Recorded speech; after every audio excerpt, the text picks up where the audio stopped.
I kill monsters for an interdimensional government. Here are some stories. Part 3. Written by HHeyPeter. Long time no see, everyone. I said I would be back, and here I am with another tale for all of you. I hope you find it worthy enough for me to tack on to the previous part. Anyway, here we go. Target 13. The Lover. Like I said the last time, this one was a strange case. For starters, this was my first case where my target wasn't an identifiable entity that I could ambush and take out with only a second thought. The Lover was a whole-ass house situated a couple of neighborhoods over from mine, and it looked completely unassuming. I'm gonna keep this place's name anonymous cause I really don't want this to be traced to where I live. I didn't do the same with Dryden because it's nowhere near close to where I live, so I don't need to concern myself with my location being discovered. The house in question had bright yellow walls with pristine white windows that blended right into the bright and inviting community that it was located in. If the report on Hybrid was lacking, then you haven't seen anything yet. Lover's report was completely infuriating to read. All I got in the report was a picture of the house in question, its location, and a one-sentence description of the home. I honestly thought that there was some kind of major typo or that a page was missing from the package. I rummaged through the envelope that came to me and I felt nothing inside. What was I supposed to do with this? I didn't even know what I was hunting for in the first place. Was this some sort of haunted house? I knew nearly nothing about this place, and I was still expected to do my job. What was I supposed to do? I had no leads, no idea what I'm even hunting for, no clues whatsoever. And if that wasn't bad enough, I had 3 days to finish this task.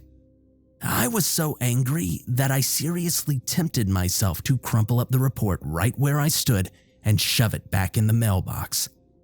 But I clenched my hand tightly and immediately went into my car, determined to scout for the house. Once I entered the location into my GPS, I slid my favorite album into my car's CD slot, and I tried to relax and stop being so angry about this piss-poor report that I was given. Again, I don't think the boss is to blame for this, but as soon as I finished that case, I reminded myself to set up a meeting with him, just in case. I spent the 10-minute drive blasting Saint Anger out of my speakers, and all my frustration melted away as if it were never even there. Say what you will about the quality of that album, but it subsides negative emotions better than any therapy. Once I arrived inside the neighborhood, I parked my car near a sidewalk and stepped outside, trying to point out the house in the picture. After walking for a couple of minutes, I found the house in question. It looked exactly the same as it did in the picture. But I noticed that the front lawn looked dry and stringy, as opposed to noticeably green like it was in the photograph. I supposed this photograph could have been taken at an earlier date, but it didn't matter to me. What really mattered is that I needed to find out what exactly I was hunting for at this house, and I needed to find out quickly. I kept my distance from the house in order to not look too suspicious in front of this neighborhood. Everywhere I looked, there seemed to be nothing out of the ordinary. Aside from the dying grass, the house looked to be in peak condition. The walls, windows, roofs, and everything else I could see looked well maintained and prim. The driveway of the home was empty and the garage door was closed, so I couldn't see if there were any cars inside. My vantage point wasn't enough. I knew that I had to break inside the house somehow. I can easily melt the doorknob and let myself inside. but avoiding the family inside would be an extra challenge. I only had 3 days to finish this hit, so I didn't have time to wait around and wait for this family to leave their house. I headed back to my car in order to sit down and think of a plan. But I noticed a figure dressed in a bright purple hoodie crouching beside my car, sitting on top of a skateboard and trying to light what looked like a cigarette. I ran up to him and shouted at him, hoping to intimidate him away from my car. "Hey, get off my car!" I shouted at him, trying to sound intimidating and imposing. The figure jumped as soon as I shouted and fumbled with the cigarette, nearly toppling off his skateboard. He stood up clumsily and glared in my direction. "F off, man, I'm just trying to light a dart for a second," he shouted defensively, clearly sounding rattled. "I don't care what you're doing. Get away from my car and go light up somewhere else," I responded coldly. He tucked the dart and his lighter back into his lofty hoodie pocket, and he walked towards me, fists tightly clenched. "Then don't park your car on the sidewalk if you don't want people to use it as cover for lighting darts. Why did you even park here anyways?" He questioned me angrily. "It's none of your business. Now scram, buddy," I told him.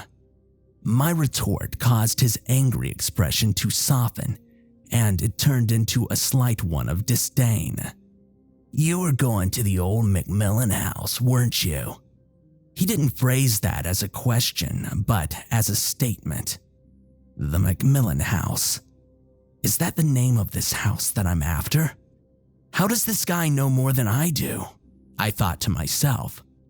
It's silly that I'm the guy whose job it is to deal with paranormal threats, and I'm more in the dark than some random skater boy that I spotted next to my car.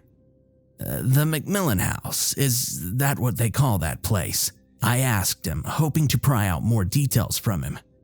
The skater boy sighed and plucked up his battered skateboard off the ground and tucked it under his arm. "Yeah, it's kind of a local legend around these parts. From what I've heard, no one can actually confirm if it's abandoned or not. People have tried to knock on the door to see if anyone lives there, but they don't want to talk about it afterwards. So we just kind of tolerate it." He sounded like that explanation was something that he had had to say many times. The gears started to turn in my brain, and I was curious.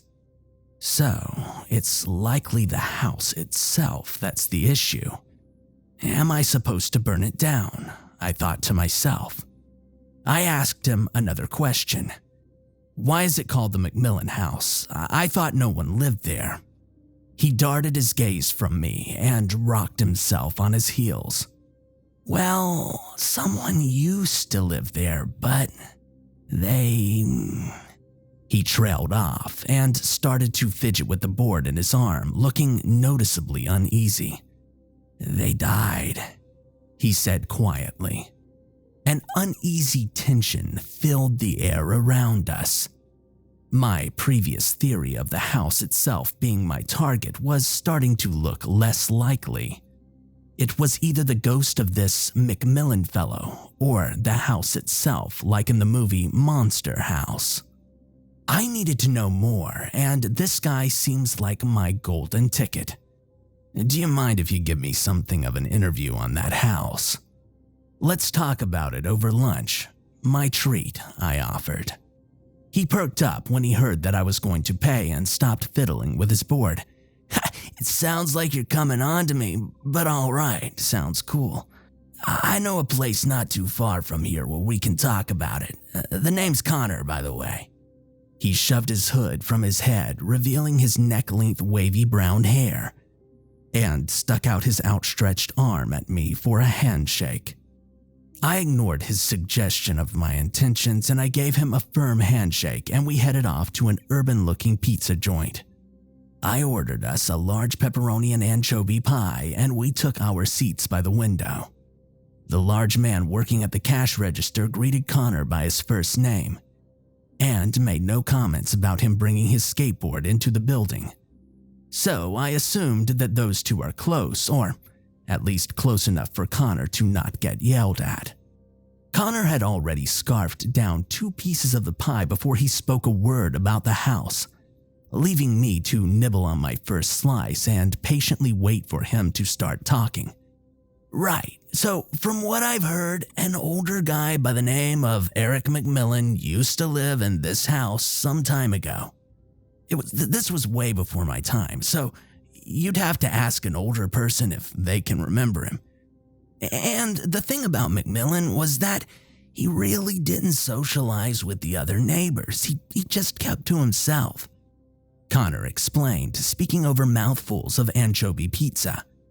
I had a notepad and pen scribbling down notes as he spoke, carefully writing down every detail I could hear.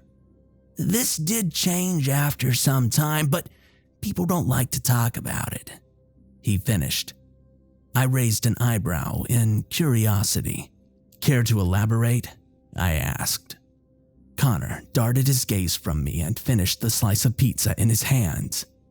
McMillan never liked to talk to anyone, but he did have one thing that made people turn their heads. His car.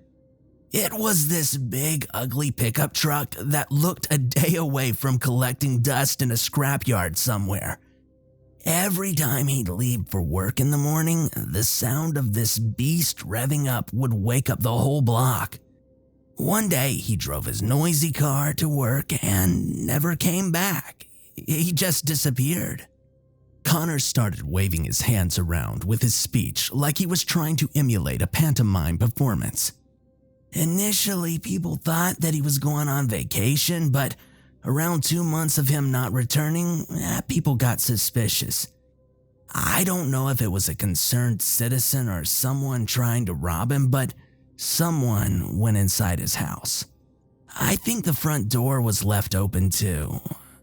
My curiosity was hooked, and I was on the edge of my seat, avidly waiting for Connor's explanation of this precarious situation. Well, the person who entered that house found quite a few interesting things. Firstly, it looked like he wasn't very hungry when he left, because there was a full meal on a plate on his dining room table, just rotting. All of his lights were turned on too. From what he could gather, it seemed like he just upped and vanished from his house. But something was off. His house was fairly well kept, but there was a particularly foul smell coming from the closet upstairs. The way his voice seemed to trail off and become quiet at the end of his sentence told me all that I needed to know, but I kept my mouth shut. The guy opened the closet and... Have you ever heard of the Byford Dolphin incident? Connor asked, sounding sheepish and uncomfortable. The Byford Dolphin? What is that? I thought to myself. No, I've never heard of it. Mind telling me? Connor exhaled a lofty breath and grabbed one of the 2 remaining pizza slices. Well, basically a couple of deep-sea divers were victims of explosive decompression, which is when the air pressure is so disgustingly powerful that your body just crushes itself under the pressure. That's what I think it is, at least. Those 4 divers were under such pressure that their bodies were squished into the size of a pipe. Now, not a lot of things get to me in this type of work, but the image of a human body being so powerfully compressed into a tiny space, well, it sent gnarly shivers down my spine.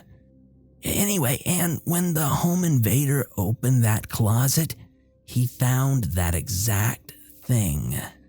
What was left of McMillan was crammed into a small jutting pipe from his wall, spilling guts and bodily fluids in a sickly trail.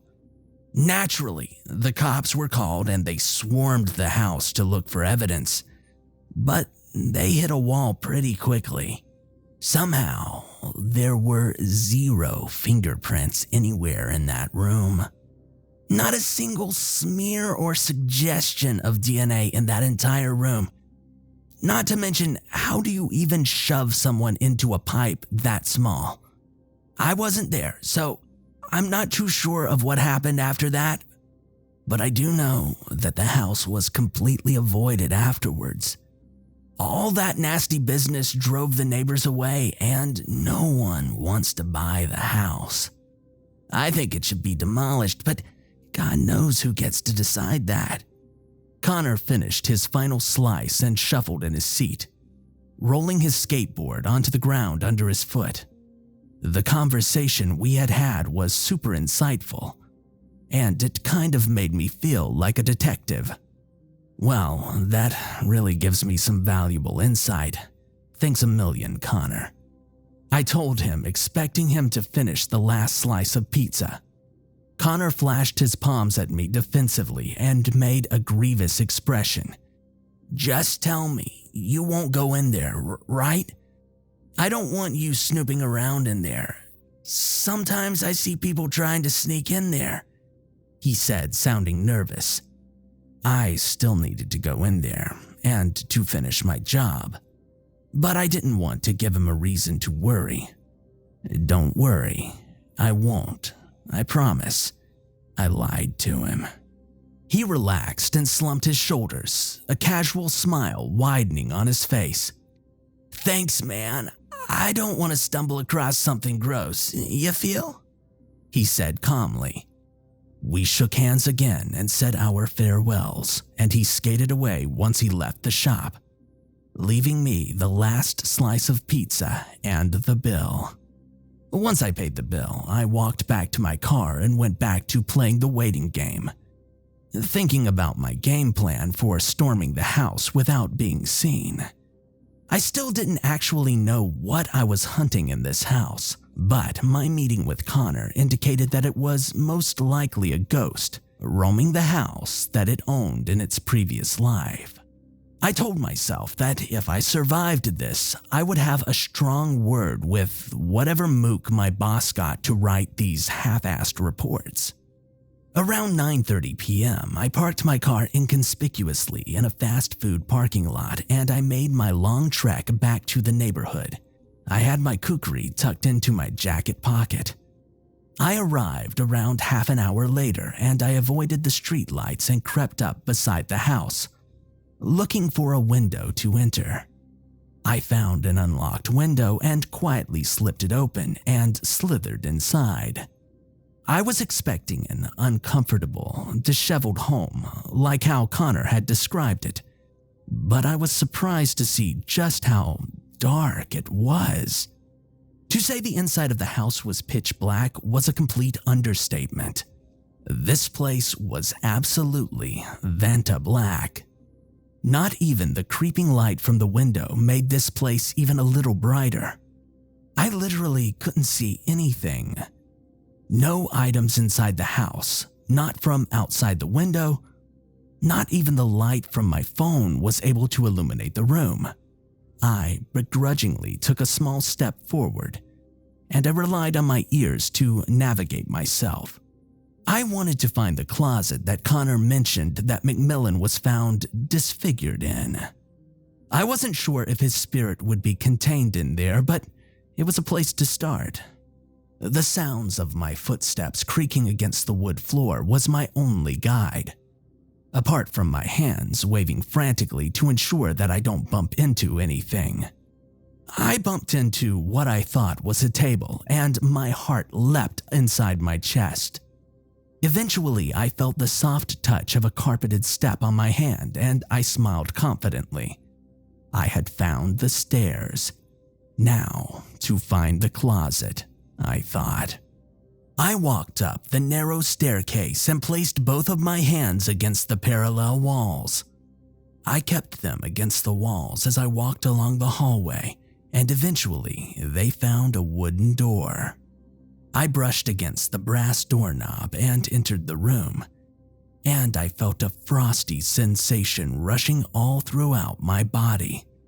The house itself was a reasonable temperature, but this room I entered was at least 10 degrees lower, and my fingers already began to twitch.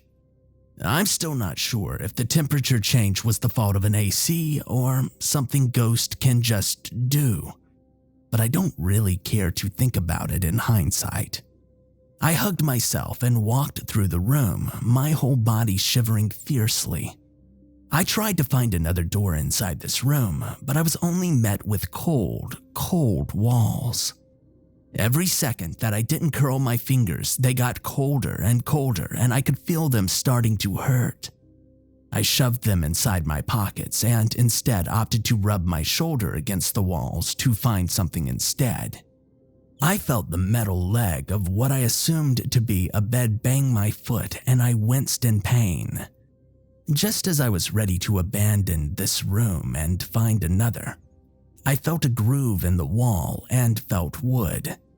This is almost definitely the closet that Macmillan died in, I thought. I quickly reached for the door handle, but felt possibly the coldest thing I've ever felt in my life against my shoulder.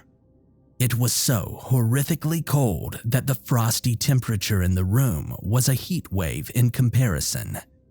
I felt my shoulder sear and burn underneath my jacket, and I whipped my body around to face what grabbed me. But I could only see the Vanta black that surrounded me. I felt that same icy hot feeling on my cheek, and I tried to slap that feeling away and catch whatever was causing it. And I came into contact with the hand of something dreadfully thin. I only grabbed it for a second, but I'll never forget how thin and sharp the knuckles felt on my hand. The ghoulish hand appeared to gently stroke my cheek and rub a tuft of my hair between its icy fingers. I was completely frozen in place. I had no idea how to react. The cold was certainly an important factor, but the sheer wrongness and morbid factor of a ghost caressing my face gently disturbed me to my soul. I felt another morbid hand rubbing my shoulder in a manner that reminded me of how Boss would do. The kind of shoulder rub that communicated an oceanic level of fatherly appreciation and love. And this private sensation I felt was coming from such an awful and ghastly source was a feeling of shame, loneliness, and spite, all rolled into one awful touch. My heart dropped when I felt a third hand rub my upper back as if it were intending comfort. I have no idea how 3 hands could be attacking me all at once. But that was the last question on my mind then. I remained completely still in terror as all 3 hands continued their assault. I wanted so desperately to lash out and attack my invisible assailant, but I was quashed under their frosty embrace. I grit my teeth and stayed in place, but the soft feeling of a kiss on my cheeks made my fighting instinct flare up with the intensity of a raging bull. I swung both arms as fiercely as I could at the hands, and I felt my fist slam into their cold flesh, hearing a soft crack. I turned my body around and punched straight forward, feeling another strike against the cold, bony flesh, and I heard it drop against the floor, limp and stiff, with my blood pumping and my teeth chattering. I slammed my foot down on the floor where I thought the hand was to try and disable it, but I only heard the slam of wood underneath my foot. I mindlessly kept stomping on the ground around me, praying that I was able to find the fallen, disembodied hand and break it apart. During my physical tirade, I heard a second set of stomping feet in the distance, which began rapidly approaching me.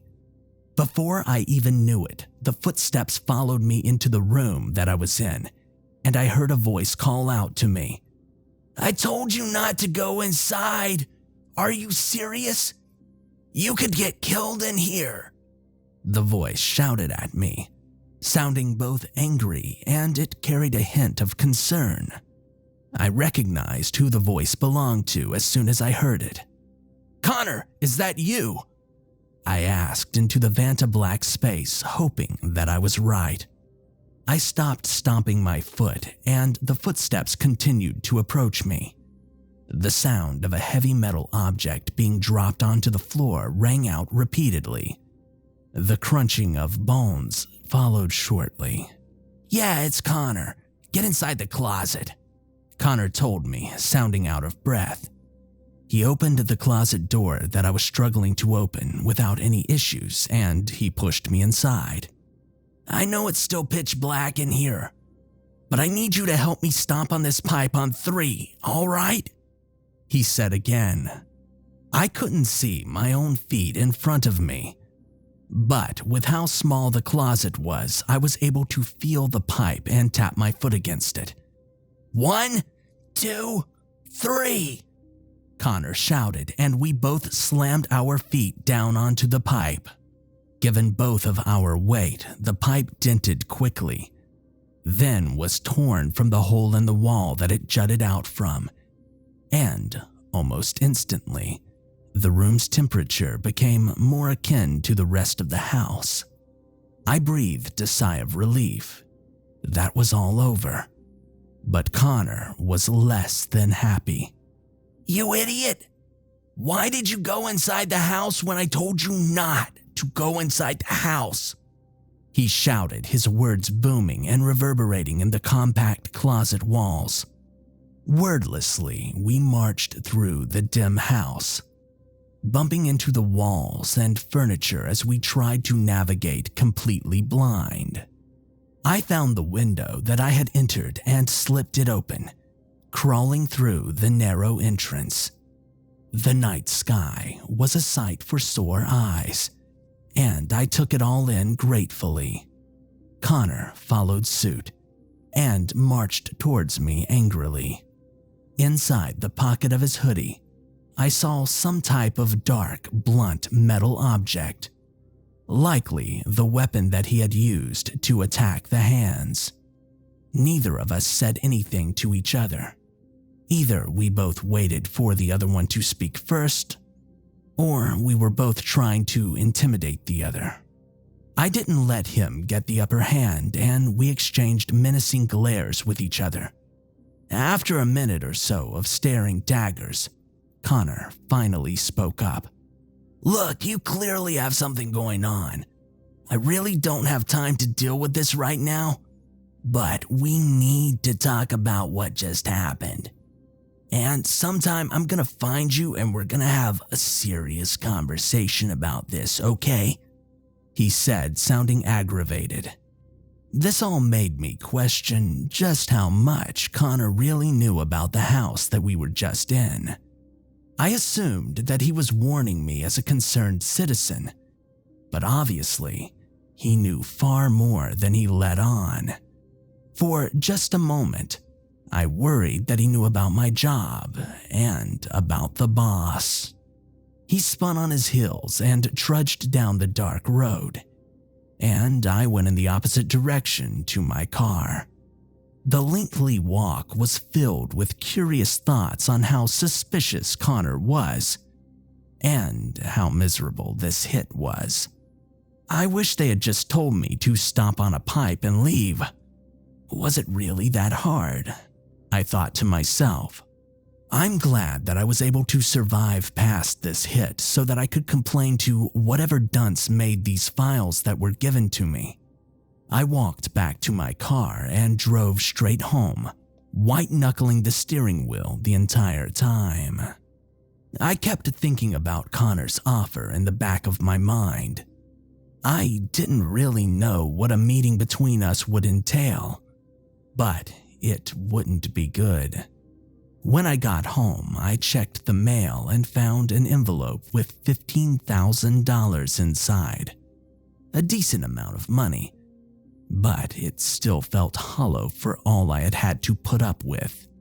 And that is the tale of how I got harassed by a bunch of ghost hands and ended up meeting one of the strangest people I've met in some time. I have yet to have had any sort of contact with Connor, so I guess I'll just wait to see if he ever comes to me.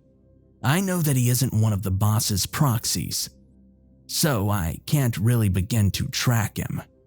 Thankfully, after these 2 hits, I did manage to get a meeting with the boss about the quality of these reports, and I did get something out of it. But I've gone on for far, far too long. The next time I post, it won't be quite as lengthy, but I'll think up something good. For the time being, I need to stay focused on my online schoolwork. It's easy, but there's a lot of it to do. Anyway, stay safe, guys and gals. Jamie.